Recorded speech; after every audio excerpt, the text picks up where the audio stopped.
This is lecture 9, the transportation and assignment problem for IE 3340, operation research.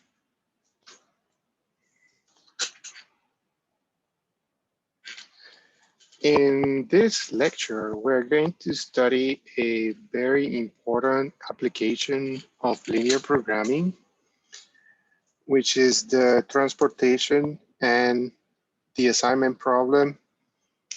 Those two models are used commonly in industry.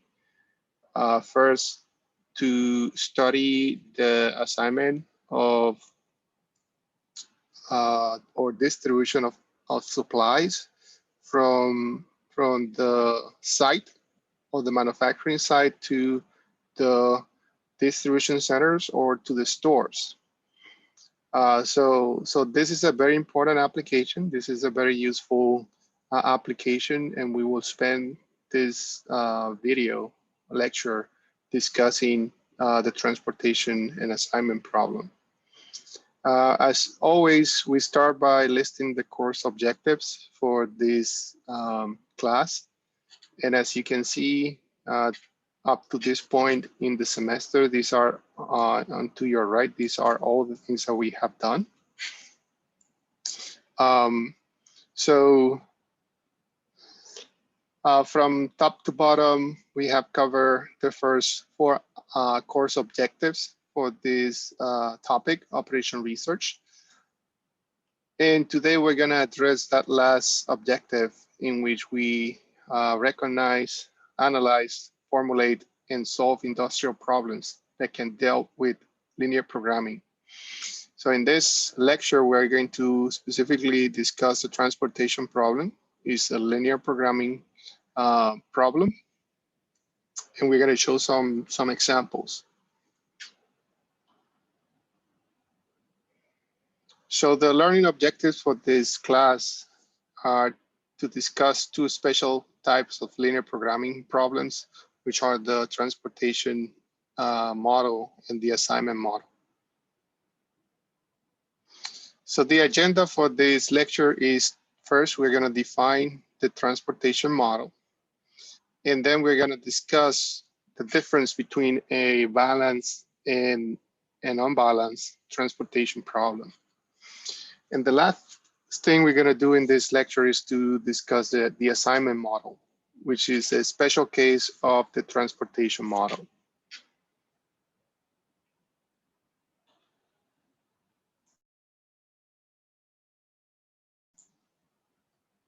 So the definition of the transportation model. In terms of the general description, transportation problem deals with the problem of finding the best way to fulfill the demand of a specific number of demand points. Again, this could be a supplier or this could be a store. So you want to satisfy that demand by shipping or distributing items from the manufacturing facility to those stores or distribution centers, using the capacities of M supply points. So the supply points, these are the manufacturing sites, or this could be distribution centers as well, and so on. So generally, a variable cost of shipping the product from one supply point to a demand point is taken into consideration. So we're gonna have a cost associated for moving those items from one point, which are the demand, from the supply points to the demand points.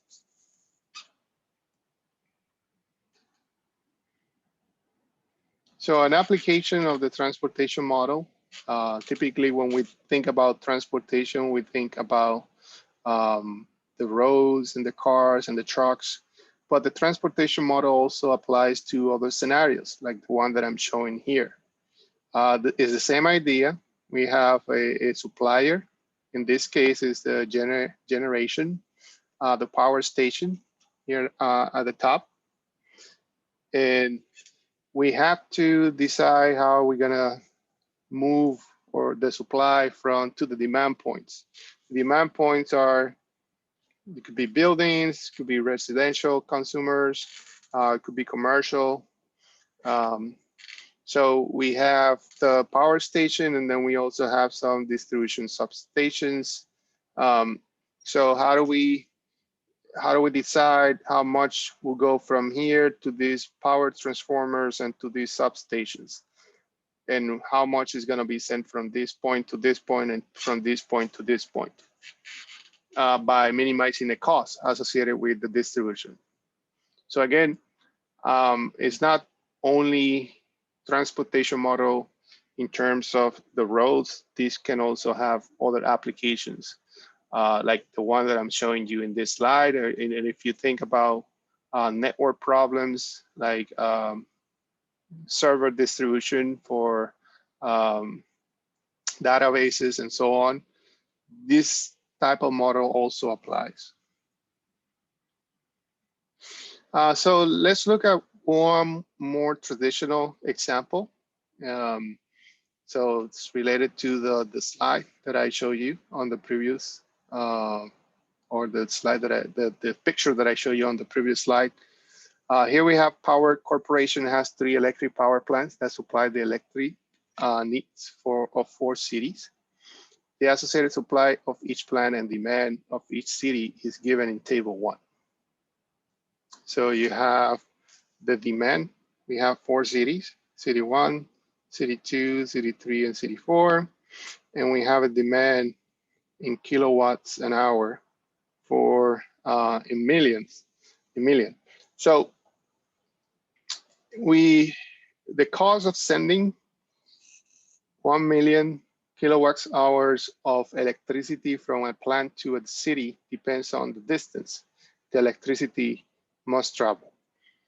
So we have a cost associated for sending from plant 1 to city 1, from plant 1 to city 2, plant 1 to city 3, and so on.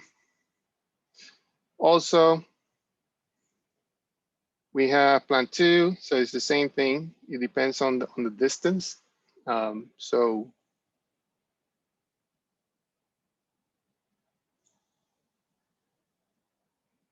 it's the same thing for plant 2 and plant 3. There's a cost associated for moving supplies to demand nodes, and it will change depending on the city.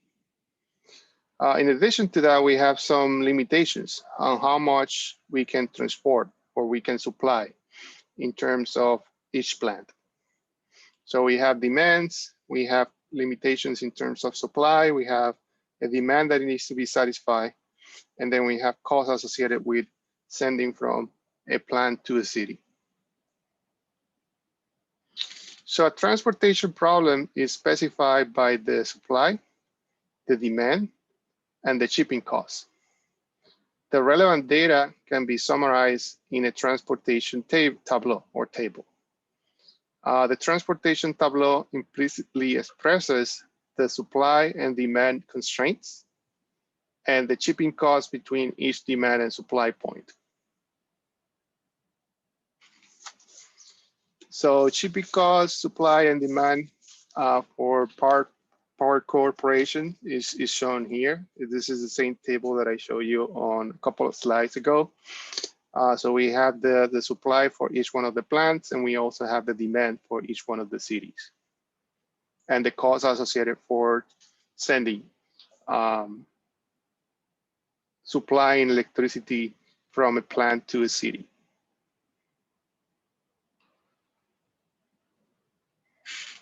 So let's try to formulate this problem. So what are the decision variables? We need to solve to find how much electricity is sent from each plant to each city. So Xij can be used as a decision variable that will represent the amount of electricity produced at plant I and sent to city J. So in this case, we have an index I that is representing supplies or plants. So we have I could be 1, 2, or 3, and we have an index J that is representing the cities, and we can have cities J equal 1, J equal 2, J up to J equals 4. So for example, if we have X14, what this represents is the amount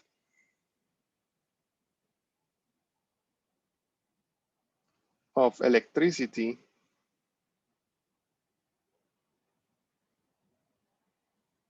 produced at plant 1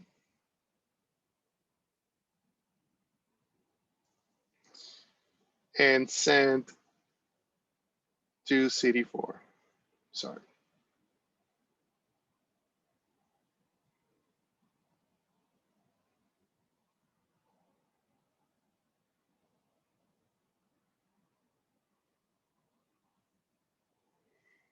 Sent to city 4. So X14 represents the amount of electricity produced at plant 1 and sent to city 4. The objective function for this problem, we solve to minimize the total cost of shipping from plants to cities. So if you think about, for example, HEB, and you have, let's say, 2 different warehouses, like the one we have in San Marcos, and then you have another one in San Antonio. You have let's say 10 different stores around the area. So obviously you want to ship to each one of those stores from one of these 2 warehouses, and you are going to look for the minimum cost in terms of transportation. So you are going to assign which warehouse, if it is the one in San Marcos, probably it's going to be serving Kyle, it's going to be serving San Marcos, probably Buda, and so on. And if you have the warehouse in San Antonio, then San Antonio will take care of probably New Braunfels and other areas around it. So that's the idea. We want to minimize the cost. We don't want San Marcos shipping to, let's say, South San Antonio, because it's going to cost you more than if you ship from San Antonio itself. So we want to minimize the cost. So we minimize the transportation cost, and we are going to look at this cost associated with each one of the I's and J's. And we can do that by looking at each one of those costs. So we start with 8. 8 goes from 1 to 1. Then 6, that goes from 1 to 2. And we have 10, that goes from 1 to 3. We have 9, that goes from 1 to 4. So we are done with that first plant. And then we have also the costs associated with the plant 2 and plant 3. So for plant 2, we have 9x21 plus 12x22 plus 13x23 plus 7x24. And then finally, we have 14x31 plus 9x32 plus 16x33 plus 5x34. And that's the objective function for this problem. And you can see how we are looking at each piece of the network or transportation possibilities in order to formulate the total cost.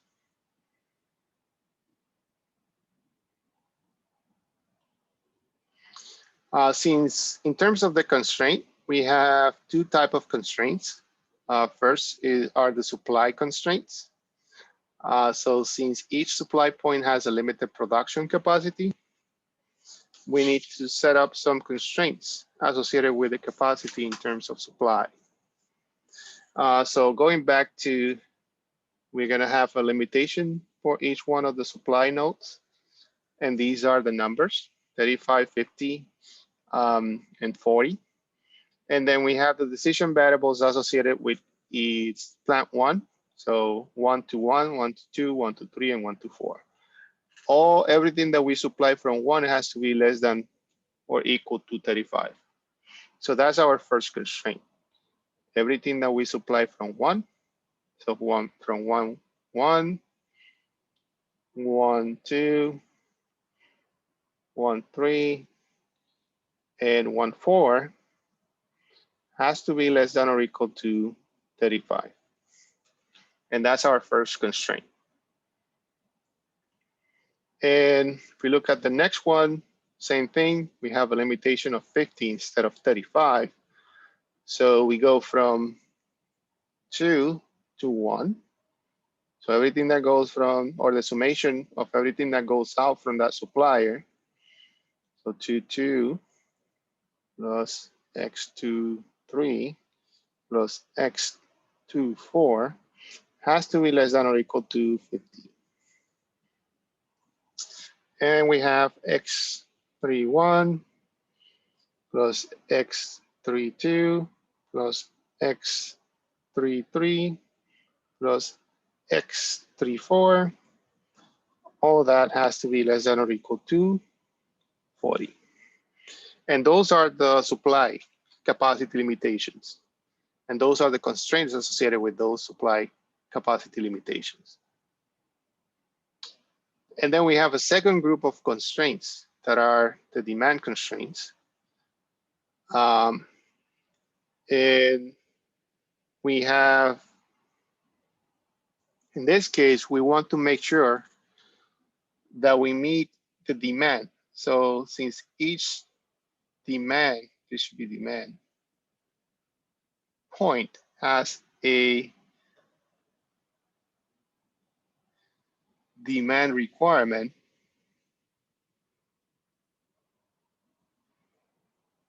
then we want to make sure that we satisfy that demand requirement. So the way we formulate this now is by looking at each city, right? So anything, so this represents x11, this represents x21, and this represents x31. So I want to make sure that everything that comes from plant 1, plant 2, and plant 3, the summation of that is greater or equal to my demand. I want to meet that demand. Okay, so that's the way we're going to formulate this problem for the demand. So we have x11 plus x21. So this is what's coming from the second plant, plus x31, which is what's coming from the third plant to supply to the city 1. So this decision variable is the plant 1 is supplying city 1, plant 2 is supplying city 1, and plant 3 is supplying city 1. The summation of all that has to be greater or equal to my demand, 45. Because if not, then you're not meeting the requirement for the city. So you have to make sure that at least you get to 45. Same thing for the second city. So we have x12 plus x22 plus x32. This has to be greater or equal to 20, which is the demand for the second node or city. So this is for city 1. So 20 is for city 2. This is the demand. And then we have X31, sorry, X13 plus X23 plus X33 greater or equal to 30. This is the constraint for city 3 in terms of the demand. And then finally, we have X14 plus X24 plus X34. And this has to be greater or equal to 30. And this is for city number 4.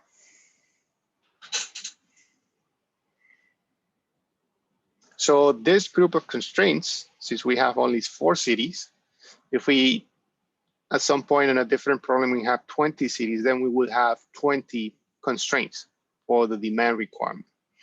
Same thing for the supplier. Since we only have 3 supply points, then we have 3 constraints.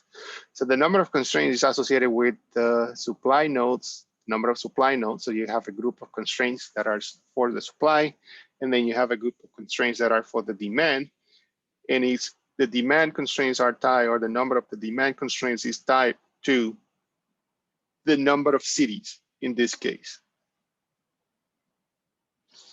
So since in terms of design constraints, since a negative amount of electricity cannot be shipped, all the Xij's must be non-negative. So what this is saying is that Xij has to be greater or equal to 0 for all the decision variables. So this is the formulation for this first example.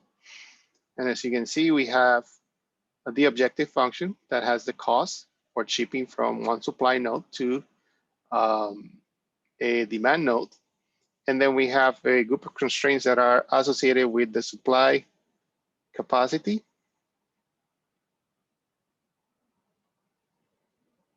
And we have a group of constraints that is associated with the demand required.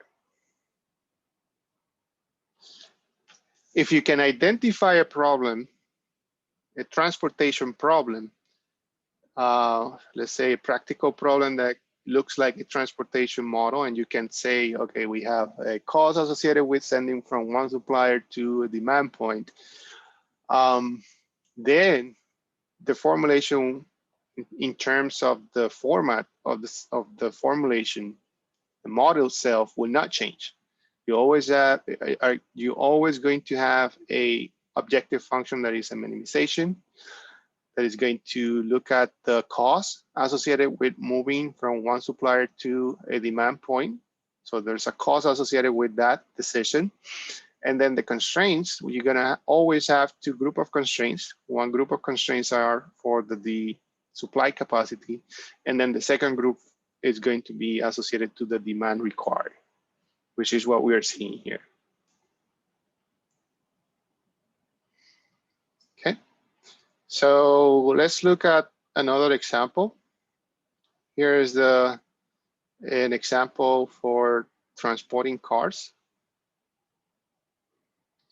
So let's call this car manufacturer MG Auto, has 3 plants one in Los Angeles, one in Detroit, and one in New Orleans, and has 2 major distribution centers, one in Denver and one in Miami. The quarterly capacity of the 3 plants are 1,000, 1,500, and 1,200 cars. The demands at the 2 distribution centers for the same period are 2,300 and 1,400 cars.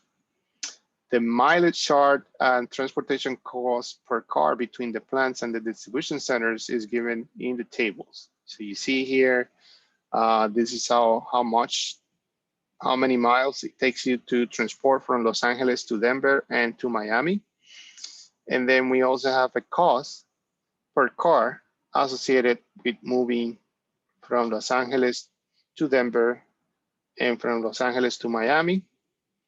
So that's the information we have. So this is how the this problem will look like if we were to draw a network. So you have your source, these are the suppliers, and then you have the destinations, these are the demand points. And you're going to be moving several things from left to right, and there's a cost associated with each arc. So there's a cost associated with this arc, with this arc, with this arc, with this arc, this arc, this arc, this arc, and this arc. So you can see that. So the decision is how many units are going to be sent from the source to the destination, and what is the less expensive way to make that happen. So in terms of this model, we can formulate this using the transportation costs per car. So as we did for the previous example, we are going to have an objective function that is a minimization of z equals to the cost. So if we define x11 as we did for the previous one, for the previous example, then we can make I equals 1, 2, and 3, and I equals 1 is Los Angeles, I equals 2 is Detroit, I equals 3 equals New Orleans. And then we can have another set J, 1 and 2, where J equals 1 is Denver, and J equals 2 is Miami. So using these definitions, then we can set up our objective function. So we have a cost associated with x11, which is 80. We have 215, x12 plus 100, x21 plus 108, x22 plus 102, x31 plus 68, x22. And that's your objective function. And then we're going to look at the demand associated and the capacity constraints for each one of the suppliers. So let's start with the suppliers. We have Denver, we have Los Angeles, Detroit, and New Orleans. So everything that is sent from 1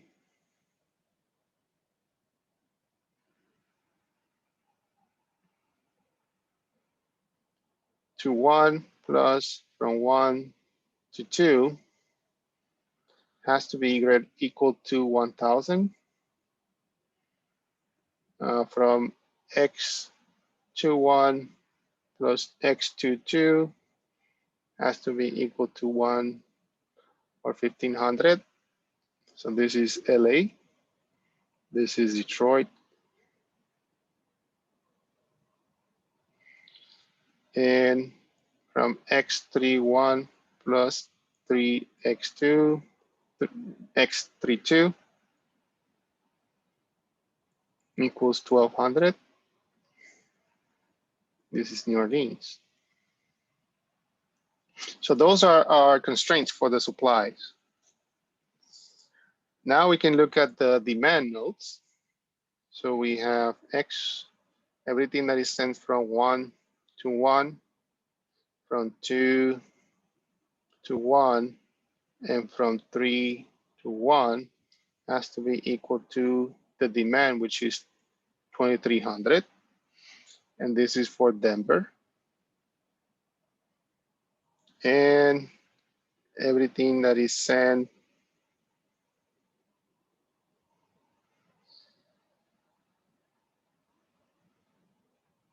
so x12 plus x22 plus x32 has to be equal to 1400, and this is for Miami. And are those decision variables xij has to be greater or equal to 0 for I equals 1, 2, and 3, and for j equals 1, 2. Okay, so that's the formulation for the transportation problem for this particular example. So what is the general description of the transportation problem? You have a set of M supply points from which a good is shipped. Supply point I can supply at most SI units. A set of N demand points to which the good is shipped. The demand point J must receive at least DJ units of the shipped good. Each unit produced at supply point I and shipped to demand point J incurs on a variable cost, Cij. And this is the general description. So you have a decision variable Xij that represents the number of units shipped from supply point I to demand point J. And the objective function is the minimization of the summation of the cost. And then you have two set of constraints, one for the suppliers, and one for the demand points, as we discussed for the two examples. And as I mentioned, this problem can be applied to different industries, but these are some of the examples of where this type of problem can show up: UPS, Amazon, Walmart, HEB, Dell. Those companies typically post jobs that are associated to logistics and supply chain, and this transportation problem and model is one of those aspects. So we'll continue with this lecture on the next video.